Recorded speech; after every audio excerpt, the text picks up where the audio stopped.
మనకి కర్రీ అనేది రెడీ అయిపోయింది. చూడండి చాలా టేస్టీగా ఉంటుంది ఇలా చేస్తే. ఈ కర్రీ వచ్చేసి క్యాబేజీ ఎండి పట్టిసెవళ్ళ కర్రీ. ఇలా చేస్తే చాలా టేస్టీగా ఉంటుందండి. ఒక్క గరిటేసుకుంటే చాలు కంచెర అన్నం కలిసిపోతుంది. మరి ఎంత తిన్నా కూడా ఇంకా తినాలనిపిస్తుంది. పొట్టేమో ఖాళీ ఉండదు. అంత టేస్టీగా ఉంటుందండి. సెకండ్‌లో ఖాళీ చేసేస్తారు గిన్నెని. మరి చాలా టేస్టీగా ఉండే ఈ పట్టిసేవల్ క్యాబేజీ కర్రీకి కావాల్సినవి ఇప్పుడు చూసేద్దాం. ముందుగా 10 మీడియం సైజు పట్టిసేవల ముక్కలను తీసుకొని శుభ్రంగా వాటర్‌లో ఏసి కడగాలి. ఇలా శుభ్రపరచుకున్న ఈ ముక్కలను ఒక ప్లేట్‌లోకి తీసుకొని చిన్న క్యాబేజీలోంచి సగం ముక్కనైతే తీసుకున్నానండి. ఇక్కడ చూపిస్తున్నాను చూడండి. సన్నగా అయితే కట్ చేసుకున్నాను ఇలాగా. అలాగే ఒక పెద్ద సైజు ఉల్లిపాయి, ఒక 6 పచ్చిమిర్చి, కారానికి సరిపడా మీరు తీసుకున్న క్వాలిటీకి సరిపడా తీసుకోండి. కారం అనేది, సాల్ట్ అనేది మీరు తినేదాన్ని బట్టి ఏసుకోండి. ఇక్కడ వచ్చేసి నేను 6 పచ్చిమిర్చిని తీసుకున్నానండి.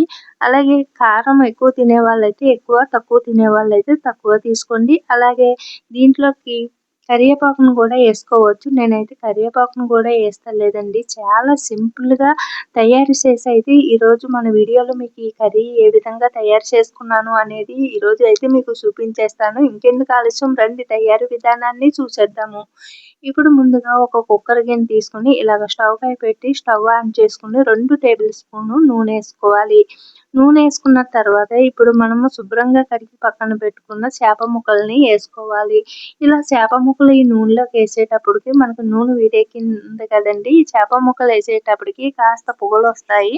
ఇంకా ఇది పెద్ద మంటలో ఏమీ లేదు కానీ కాకపోతే తడి ఉంటది కదండీ చేప ముక్కలకి. ఇలాగా కాస్త పొగలొచ్చినట్టు అవుతది. కంగారు పడవలసిన అవసరం లేదు. ఒక్క సెకండ్‌కి ఈ పొగ అంతా పోయి ముక్కలనేది మీకు కనిపిస్తాయి. చూడండి ఇవి వచ్చేసి ఎండు చేపలన్నమాట. దీంట్లో ఉప్పు ఉంటది కాబట్టి మనం కర్రీలో ఉప్పు ఏసుకునేటప్పుడు కాస్త తగ్గించి ఏసుకోవాలి సాల్ట్ అనేది. చూడండి ఈ ముక్కల్ని ఇలా ఏపించుకొని పప్పుచారులోకి, చారులోకి, రసంలోకి కూడా నంచుకొని తినొచ్చు. ఇవి పట్టి సెవళ్ళనమాట. ఇలా ఫ్రెష్‌గా ఉన్నయి తెచ్చుకున్నారనుకోండి పక్క వాళ్ళకి కూడా స్మెల్ రాకుండా వండేసుకోవచ్చు. అదే మామూలుగా పాడైనయి ఇంకా నిలవున్నాయి తెచ్చుకున్నారనుకోండి ఇంక ఇల్లంతా ఈ ఎండు చేపల వాసన వచ్చేస్తుంది. కొంచెంమంది ఈ ఎండు చేపలను తినడానికి ఇష్టపడతారు కానీ వండడానికి ఇష్టపడరు. ఎందుకంటే ఇంట్లో వండితే ఇంట్లో మొత్తం ఈ వాసన అనేది పట్టేస్తుందని భయపడతా ఉంటారు. అలాంటప్పుడు మనం ఈ చిన్న చిట్కాని పాటించి ఫ్రెష్‌గా ఉన్న చేపలను తెచ్చుకున్నారనుకోండి ఇంట్లో స్మెల్ పట్టకుండా ఫ్రెష్‌గా కర్రీ అనేది వండుకోవచ్చు. అలాగే బయట వాళ్ళకి కూడా తెలియకుండా ఈ కర్రీని ఇలా వండుకొని తినేయొచ్చు. అంత టేస్టీగా ఉంటాయి. అంతేకాదు మరి స్మెల్ కూడా బయట వాళ్ళకి తెలీదు. మరి ఇలాగా సన్నని మంట మీద వీటిని దూరగా ఏపించి ఒక ప్లేట్‌లోకి అయితే తీసేసుకుందామండి. ఇలాగా ఈ ముక్కల్ని ఏపించడం వల్ల మనకి కర్రీ వండినప్పుడు ఈ చేప ముక్కలనేది ఇడిపోకుండా ఉంటాయి. కాస్త గట్టిగా ఉంటాయి. టేస్ట్ కూడా బావుంటుంది ఇలా ఏపడం వల్ల. చూడండి ఇలాగా మీరు ఈ క్యాబేజీ కర్రీలోకి రొయ్యలను కూడా తీసుకోవచ్చు. లేదు నెత్తళ్ళను గానీ ఏదైనా ఏసుకోవచ్చు ఎండు చేపలనేది. నేనైతే ఇలాగా పట్టి చేపల ముక్కలేస్తున్నానండి. ఇంకా మీకు ఏవి అందుబాటులో ఫ్రెష్‌గా దొరికిన ఎండు చేపలు, రొయ్యలు కానీ లేదు నెత్తళ్ళు కానీ ఇంకా ఏవైనా కూడా మీరు ఇష్టపడేవి ఇలా ఏసుకున్నారనుకోండి క్యాబేజీ అంటే ఇష్టపడని వాళ్ళు కూడా చాలా ఇష్టంగా తినేస్తారు. చూడండి ఇప్పుడు మనకి ముక్కలనేది ఇలాగా దోరగా ఏగిపోయినాయి కదా! ఇలాగా లైట్ గోల్డ్ కలర్ వచ్చినాయి కదా! ఇప్పుడు వీటిని ఇలాగా ఒక ప్లేట్‌లోకి తీసేసుకుందాము. చూడండి నూనె మళ్ళీ మనం ఎంతేసామో అంతే నూనె ఉంది కదా! ఇప్పుడు ఈ నూనె సరిపోకపోతే మరి కాస్త మరొక టేబుల్ స్పూన్ నూనేసి మనం ముందుగా కట్ చేసుకున్న పచ్చిమిర్చి, ఉల్లిపాయ ముక్కల్ని ఏపించుకుందాము. ఇక్కడ వచ్చేసి నేను మరొక టేబుల్ స్పూన్ నూనేసుకొని ఇప్పుడు ముందేపించుకున్న దాంట్లో నూనె ఉంది కదండీ! ఒక టేబుల్ స్పూన్ నూనె ఏస్తే సరిపోతుంది. ఇప్పుడు పచ్చిమిర్చిని ఏసేసుకున్నాను. ఇప్పుడు పచ్చిమిర్చి ఏసేసుకొని కాస్త కలర్ చేంజ్ అయ్యేటంత వరకు వేపించుకోవాలి. అలాగే మీ దగ్గర ఫ్రెష్ కరివేపాకు, కొత్తిమీరి ఉన్నా కూడా ఏసుకోవచ్చు. ఇక్కడ నేను సింపుల్‌గా చూపిస్తున్నాను. కరివేపాకు కూడా ఏయకంట వండుతున్నానండి. మరి కొంచెమంది కరివేపాకు లేదే కూర బాగోదేమో అని కూడా ఫీల్ అవుతా ఉంటారు కదా! అలా ఏమీ లేదండి. కరివేపాకు స్కిప్ చేసైనా కూడా వండుకోవచ్చు. మీకు అందుబాటులో ఉంటే ఫ్రెష్ కరివేపాకుని వేసుకోండి. టేస్ట్ ఇంకాస్త పెరుగుతుంది. అలాగే కొత్తిమీర కూడా వేసుకోండి మీకు ఇష్టం ఉంటే. ఇప్పుడు కట్ చేసుకున్న మిర్చి ముక్కలు కలర్ చేంజ్ అయిన తర్వాత ఇప్పుడు మనం సన్నగా కట్ చేసుకున్న ఉల్లిపాయ ముక్కలను కూడా వేసేసుకుందాము. ఈ కర్రీలోకి ఉల్లిపాయ ముక్కలు అనేది ఎక్కువ ఏం పట్టవండి. ఒక్క పెద్ద సైజు ఉల్లిపాయ అయితే సరిపోతుంది. ఆల్రెడీ మనకి క్యాబేజీ కూడా మనకి ఉల్లిపాయ ముక్కల్లానే ఉంటుంది కాబట్టి వండినాక ఇంకా రెండాట్ల కాంబినేషన్‌కి బాగుంటుంది. ఇలాగా ఇంకా చాలామంది అయితే ఇంకా క్యాబేజీ తినడానికి ఇష్టపడరు. అలాంటి వాళ్ళకి మనము ఇలా చేసి అందించొచ్చండి. ఒక్కసారి ఇలా ట్రై చేయండి. మీ ఇంట్లో ఎవరైనా తినకపోతే క్యాబేజీ అంటే ఇష్టపడకపోతే ఇప్పుడైతే ఇలాగా ఉల్లిపాయ ముక్కలను వేసేసుకొని సన్నని మంట మీద కలుపుకుంటూ దోరగా వేపించుకుందాము. ఉల్లిపాయ ముక్కల్లోకి ఒక స్పూను అల్లం పేస్ట్‌ను వేసుకుందామండి. కాస్త ఉల్లిపాయ ముక్కలు కాస్త మగ్గిన తర్వాత లైట్‌గా మగ్గితే సరిపోతుంది. మరీ ఎక్కువ వేగనవసరం లేదు. చూడండి ఇలా కలుపుకుంటూ వేపించుకుందాము దోరగానే. ఇలా సన్నని మంట మీద వేపించుకుందాము. చూసారా?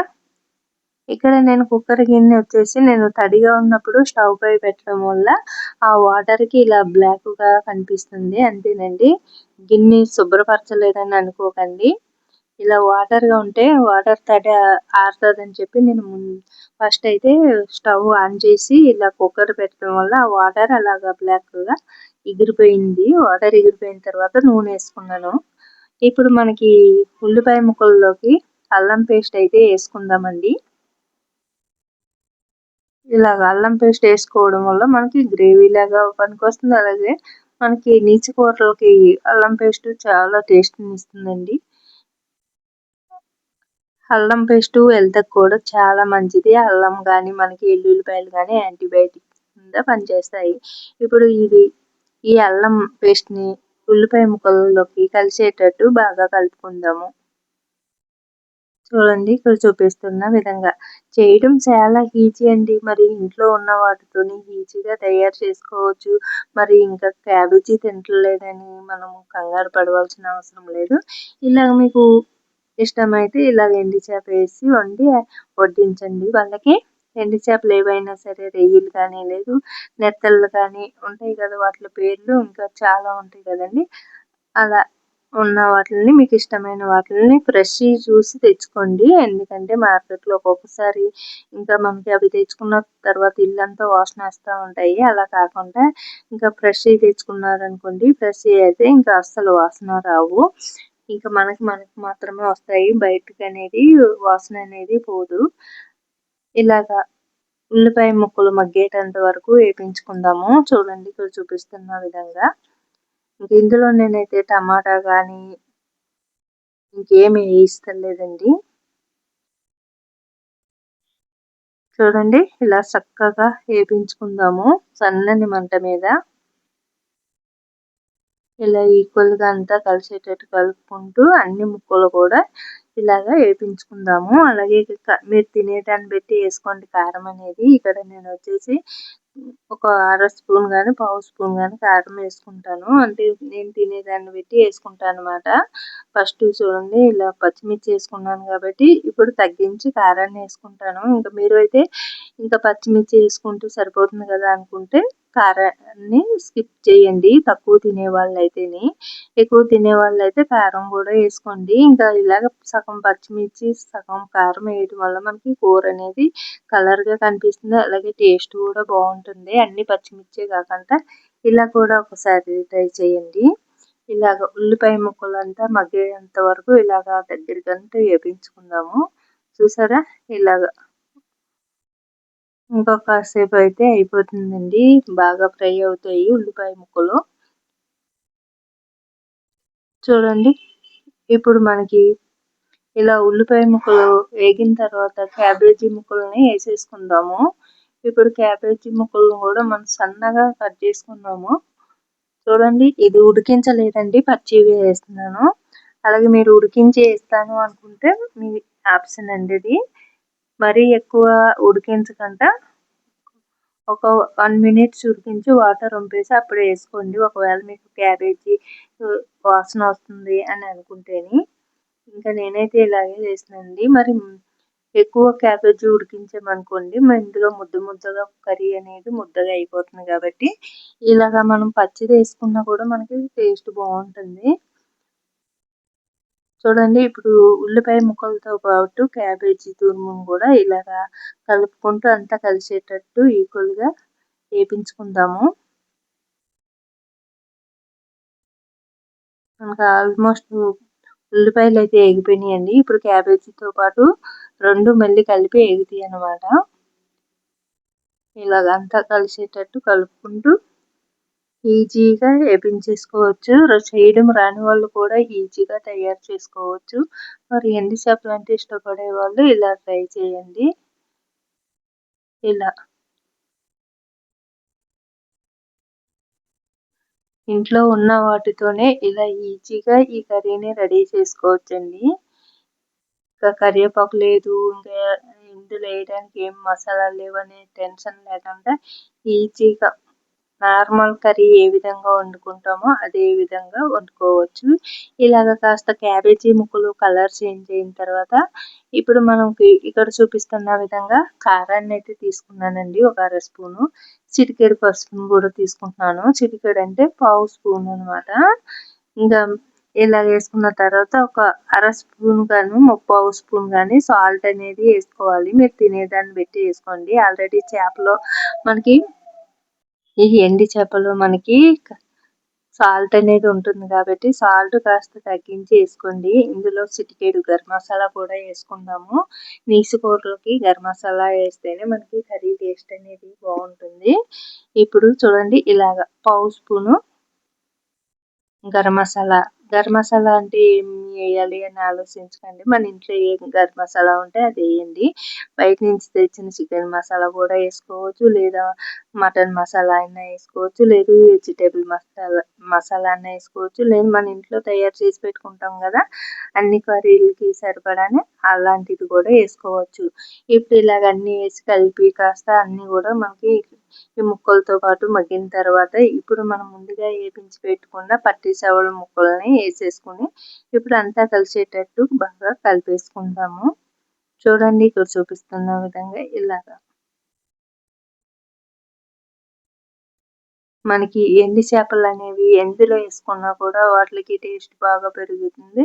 ఇవి కూడా కమ్మగా నోటికి కమ్మగా ఉంటుంది. ఇలాగా ఈ ఎండు చేపలు అనేవి ఇలా క్యాబేజీలోని, అలాగే మామిడికాయలోని, ఇంకా దోసకాయలోని,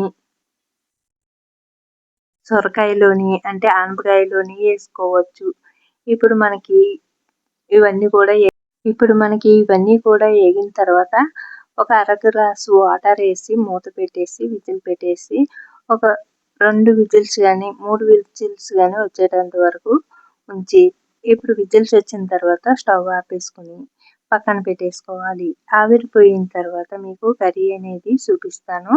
చూడండి ఇక్కడ మనకి ఎక్కువ కుక్కర్లో ఉండవలసిన అవసరం లేదు. ఒక 3 విజిల్స్ వస్తే సరిపోతుందండి. పర్ఫెక్ట్గా కర్రీ అనేది రెడీ అయిపోతుంది. అలాగే మీకు మూత తీసి చూసినప్పుడు ఎక్కువ వాటర్ ఏమైనా ఉంది అనుకుంటే దాన్ని తగ్గించుకోవాలి అనుకుంటే ఇలా స్టవ్ పైన పెట్టుకుని మరొకసారి మూత పెట్టి దగ్గరికంటా ఉడికించుకోవాలి. అంతేనండి. కుక్కర్ గిన్నెలో వాటర్ ఎక్కువైందని ఏమి టెన్షన్ అవసరం లేదు. మీకు చూపిస్తాను. నేను వేసుకున్న కొలతకి నేను 3 విజిల్స్ వచ్చిన తర్వాత స్టవ్ ఆపేసుకుంటే మనకి కర్రీ అనేది ఏ విధంగా రెడీ అయిందనేది మీకైతే చూపిస్తాను. వాటర్ ఎక్కువ ఉందా తక్కువ ఉన్నదా అనేది కూడా మీకు చూపిస్తాను. పర్ఫెక్ట్గా సరిపోతుందండి మనం తీసుకున్న క్వాలిటీకి. 1/2 గ్లాస్ వాటర్ అంటేనే మరీ ఎక్కువ అవ్వదు, మరీ తక్కువ అవ్వదు. ఇంకా మీరైతే గిన్నెలో కూడా ఈ కర్రీస్ చేసుకోవచ్చు. నేనైతే ఇంకా మార్నింగ్ అప్పుడు ఇలాగ కుక్కర్లోనే రెడీ చేసుకుంటానండి. ఎందుకంటే టైం సేవ్ అవుతుందని చెప్పి. ఇప్పుడు మనము ఆవిరిపోయింది కదా మూత తీసి చూద్దాము. చూసారా మనకు వాటర్ కూడా సరిగ్గా సరిపోయింది. ఇప్పుడు మీకు కలిపి కూడా చూపిస్తాను. వాటర్ అనేది ఎక్కువ ఏం రాలేదండి. మనకి రైస్‌లో కలుపుకోవడానికి సరిపడా గ్రేవీ అనేది ఉంది. ఇంకాస్త దగ్గరికంట గట్టిగా కావాలి అనుకుంటే మూత పెట్టేసి ఉంచారనుకోండి మనకి గ్రేవీ అనేది దగ్గరికి అయిపోతుంది. ఎందుకంటే కుక్కర్ వేడి ఉంటుంది కాబట్టి. ఇప్పుడు రెడీ అయిన ఈ కర్రీని వేరే గిన్నెలో కానీ లేదు అయితే ఇలాగే ఉంచేసుకోవచ్చు. నేనైతే ఇందులోనే ఉంచేస్తున్నానండి. ఇంకొక గిన్నెలోకి అయితే చేంజ్ చేస్తలేదు. మీకు అందంగా కావాలి అనుకుంటే వేరొక బౌల్స్‌లో కానీ, గిన్నెలో కానీ తీసుకోండి. అంతేనండి. ఎంతో టేస్టీగా ఉండే క్యాబేజీ ఎండు చేపల కర్రీ రెడీ అయిపోయింది. ఇప్పుడు మనకి క్యాబేజీ పట్టి చేపల కర్రీ రెడీ అయిపోయింది. ఈ కర్రీ వచ్చేసి రైస్‌లోకి చాలా బాగుంటుందండి. మరి ఈ వీడియో మీకు నచ్చితే లైక్ చేసి, షేర్ చేసి మన ఛానల్‌ని సబ్స్క్రైబ్ చేసుకోండి. అలాగే మీరైతే ఏ విధంగా తయారు చేస్తారనేది కామెంట్ చేయడం మాత్రం మర్చిపోకండి ఫ్రెండ్స్.